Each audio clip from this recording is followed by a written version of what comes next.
Order up! What is up? Thank you so much for clicking on and listening to this very brand new episode of the Order Up podcast right here on SlicingDicingGamingEntertainment on YouTube, and of course the Order Up podcast on SoundCloud. So for this episode, I was deciding on what I want to talk about, and I kind of did a Facebook post I put on Twitter, and I think it's going to be actually a really good subject of kind of talking about my journey as a small YouTuber, which will kind of be first. Talking about how I kind of got over my fear of hearing my own voice on video and in audio clips, and also kind of talk about how to get over this idea of the idea that you might be having of I can't start my own YouTube channel.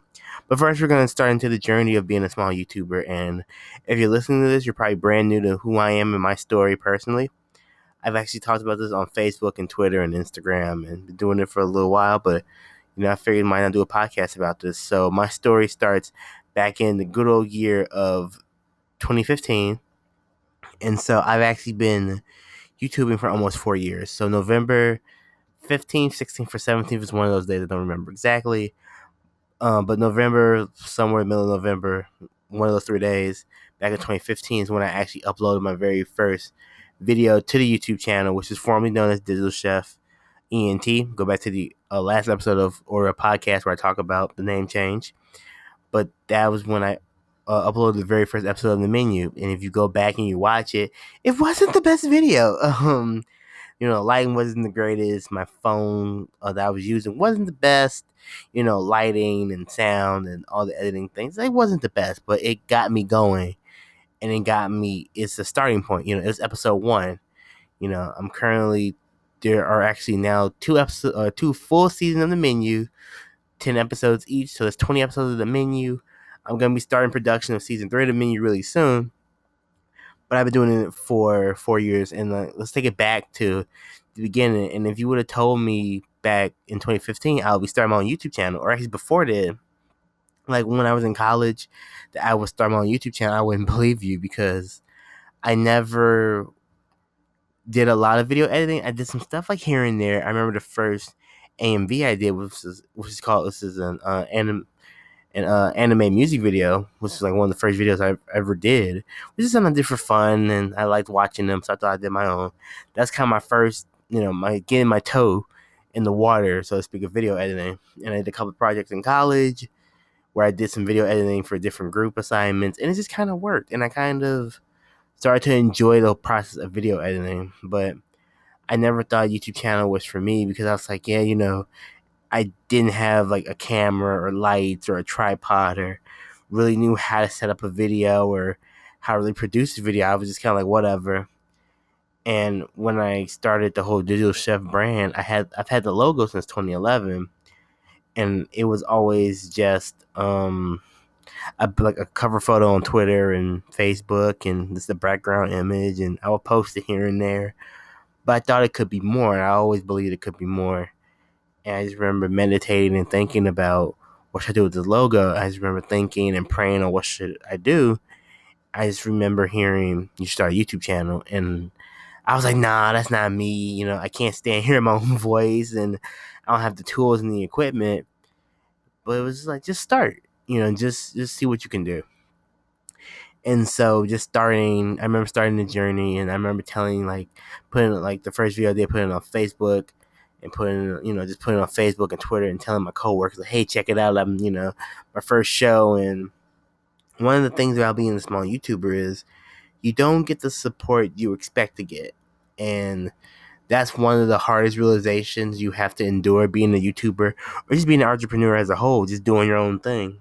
When you start your brand, whatever it may be, whether it's a YouTube channel, a podcast, you're recording songs, writing poetry, doing a book, doing nails, doing clothing lines, shoe designs, like whatever you do, whatever your passion is, you want to do your own brand and create your own company, you're not going to get the initial support that you think. It is what it is. And it's something that you have to overcome. And it's just a mentality. It's just something you go, okay, you know what? If you go into it, understand, like, hey, like, yeah, tell your friends and stuff. They might check it out. They might like it. They might not. But you can't force them. If you tell them, if you do everything you can, but hey, click on this video, check it out, give me your feedback. it's all free, and it's all, it's free will. They don't have to do it. You're not holding a gun to their head or anything like that. So that's one of the first things about being a small YouTuber you really have to endure. Is just, you're not gonna get the support that you envisioned right off the bat. It might take a while before people really kind of catch on to it, even your own friends, because they have lives and stuff that they like and stuff that they want to watch too. If they have some time to check out their stuff, if not, they don't. And don't like beat them up about it. Don't hold it against them. Just tell them, say, hey, I posted this, and you kind of you keep it moving. You just keep producing. But the biggest thing about being a small YouTuber is you have to love what you're doing. And a lot of people, I think, get into YouTube wanting to blow up. They see like a video go viral with 100 views and or like hundreds of thousands of views and millions of views, and you see it all across the board. And now everyone kind of wants to jump on this bandwagon. And sometimes you can hit. Sometimes a video can hit and blow up and propel you to this very special place. But for a lot of people, it's a grind. As the making of this podcast, I have 132 subscribers on YouTube, and I've been doing it for almost 4 years. I actually I'm in a small YouTube group on Facebook, and the guy posted like last month where he just hit 1,000 subscribers, and he's been YouTubing for 10 years since he was 13. So he's 23 now, and he just hit 1,000 subscribers.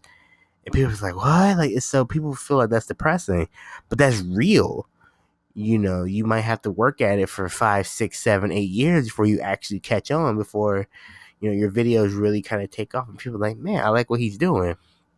Another thing about being a small YouTuber is don't get caught up in the numbers. Like, numbers can be really good and motivating, but they can be depressing when you see someone who has less subscribers than you but has more views than you, or someone who hasn't uploaded as many videos but they have more views, and you just don't get caught up in, because everybody's journey is different. Everyone does different videos. No one's in the same niche.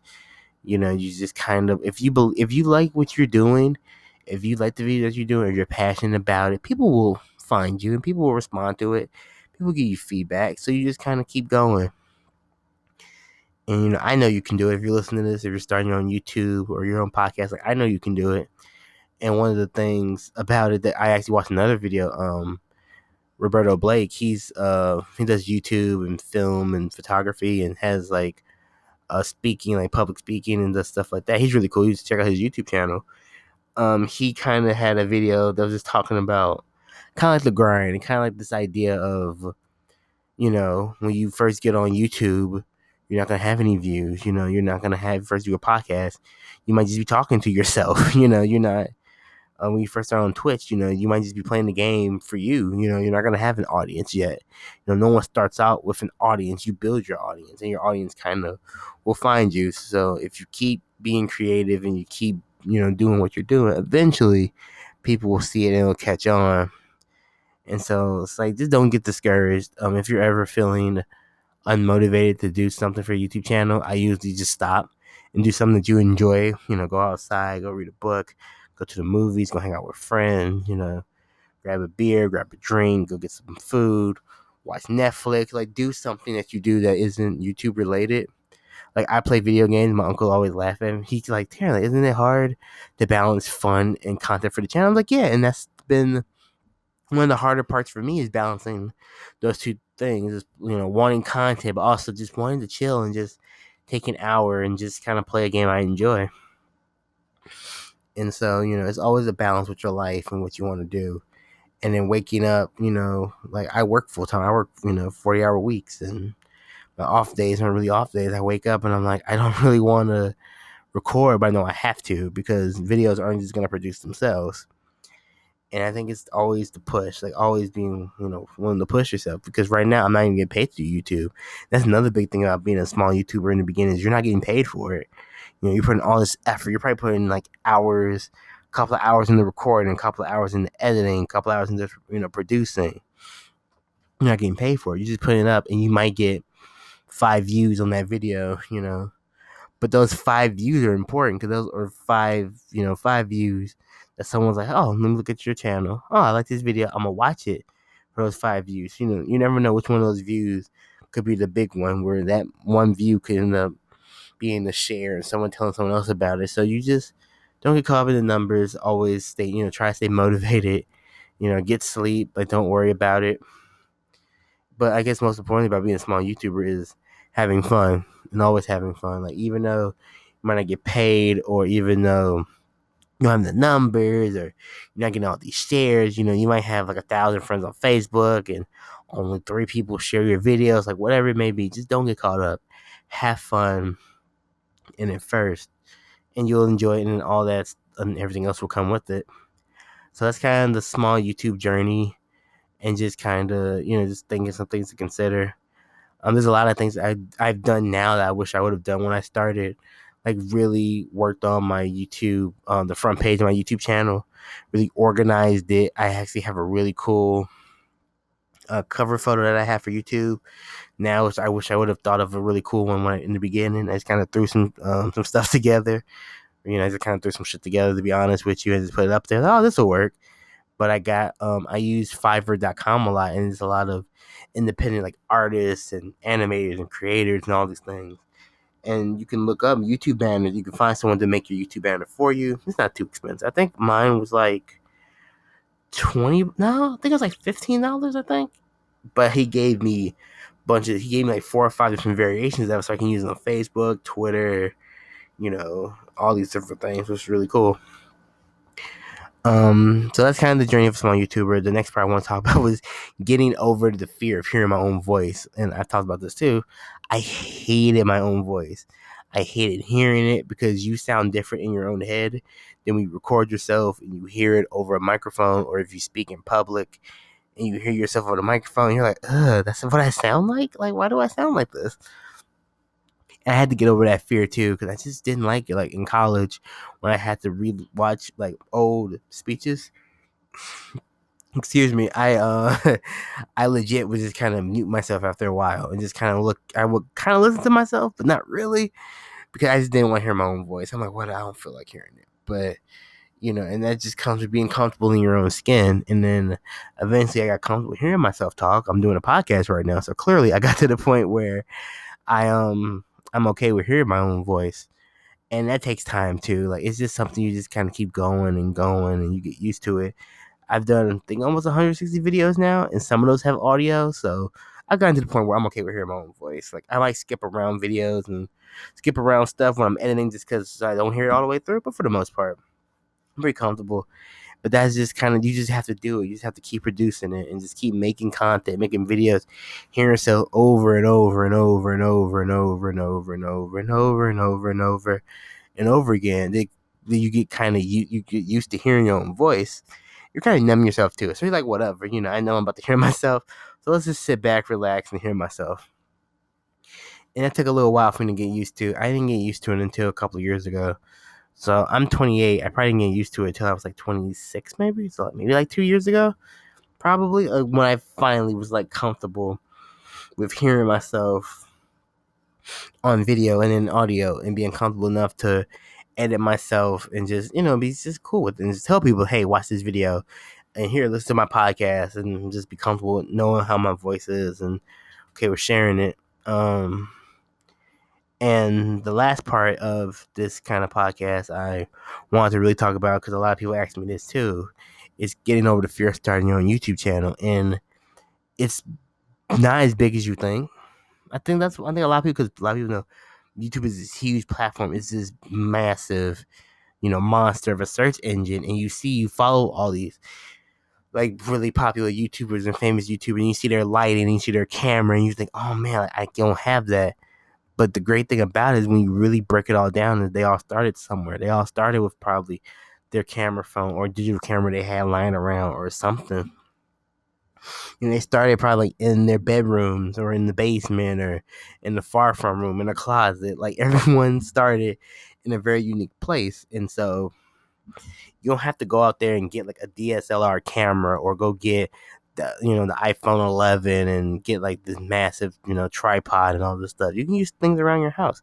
You do a little DIY with little lamps and stuff. My first couple of YouTube videos for the menu, I didn't have my video lights. I used a lamp that we had in the front room, and that was my lighting source, and just the kitchen lights, until I bought my own video lights back in 2017.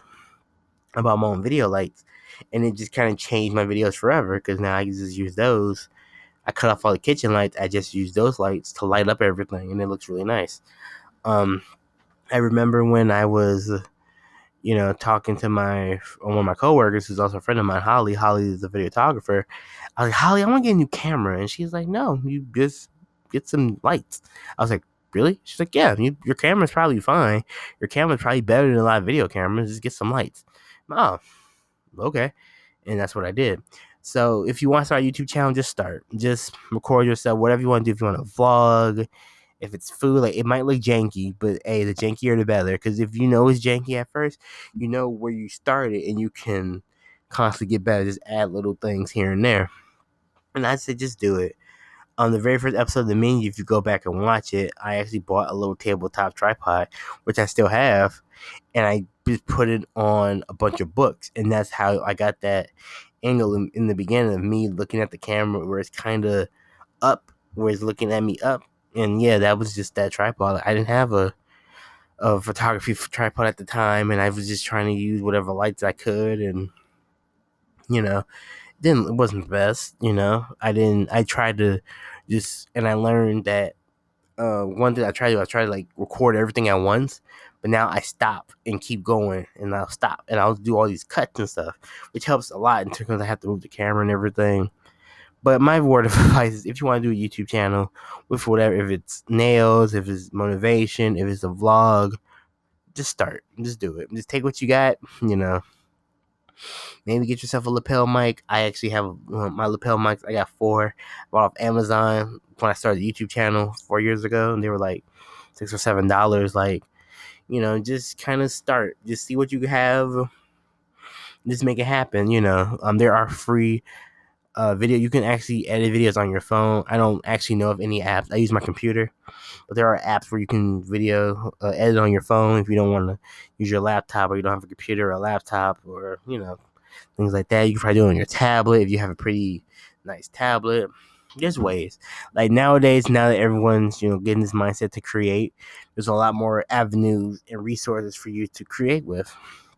So just go ahead and start. That's my mindset. Is there something you're curious about, and you just want, it could be janky. It could just be you holding the camera in your hand. It might be a little shaky. Hey, it is what it is. It's your first video.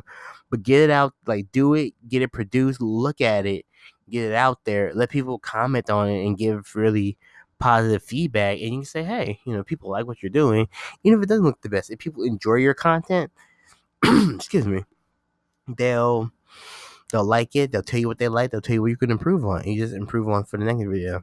And you keep going. Because I'm not the biggest YouTuber in the world, but I'm just having a lot of fun, and I enjoy all the videos that I make. And I think it's always about growth and having fun. Having fun is always the number one thing in the world. Like, even if you don't get that support you expect and that you hope, have fun first. That's probably the name of the game for me. Just whatever you do, you only get one life. Whatever you do, enjoy it, have fun, and give it your all. Because if you give it your all, whatever your passion is, if you give your passion your all, your passion will reward you in the end. And that's just kind of all what we're trying to do. So thank you for listening to this brand new episode of the Order Up Podcast, right here on Slicing Dicing Gaming Entertainment on YouTube once again. And of course, you can find the podcast just on SoundCloud. Look up the Order Up Podcast, not the Order Up Podcast, but Order Up Podcast on SoundCloud. It'll be there as well. SoundCloud always gets it first. The YouTube channel will get it usually the day I record it. So usually the next day it'll go up on YouTube, something like that. You can find me, Taryn Williams, on basically everything except Snapchat. I don't have a Snapchat. Don't look for me. But you can find me on Facebook is Taryn Jalil Williams, which is my full name. You can follow the Digital Chef Facebook page, Digital Chef, all one word. When you see the white knife, it's me. You can find me on Twitter, twitter.com/straight_cooking, no G. So straight_COOKIN. You can, of course, check out the website, www.SlicingDicingGaming.com. Bunch of videos, merchandise. I have merch. Go ahead and check out the merch. Get a shirt, get a sticker. I appreciate it. Get 2 shirts. I definitely would appreciate it. You can also, I stream live on Twitch, twitch.tv/SlicingDicingGamingEnt on Twitch. Also, you see the white knife, it's me. And of course, always and forever, slicing, dicing, gaming. It's not just a motto, it's a lifestyle. Thank you so much for listening. I greatly appreciate it. I'll see you on the next episode of Order Up. I'll see you on the next video on YouTube. Later.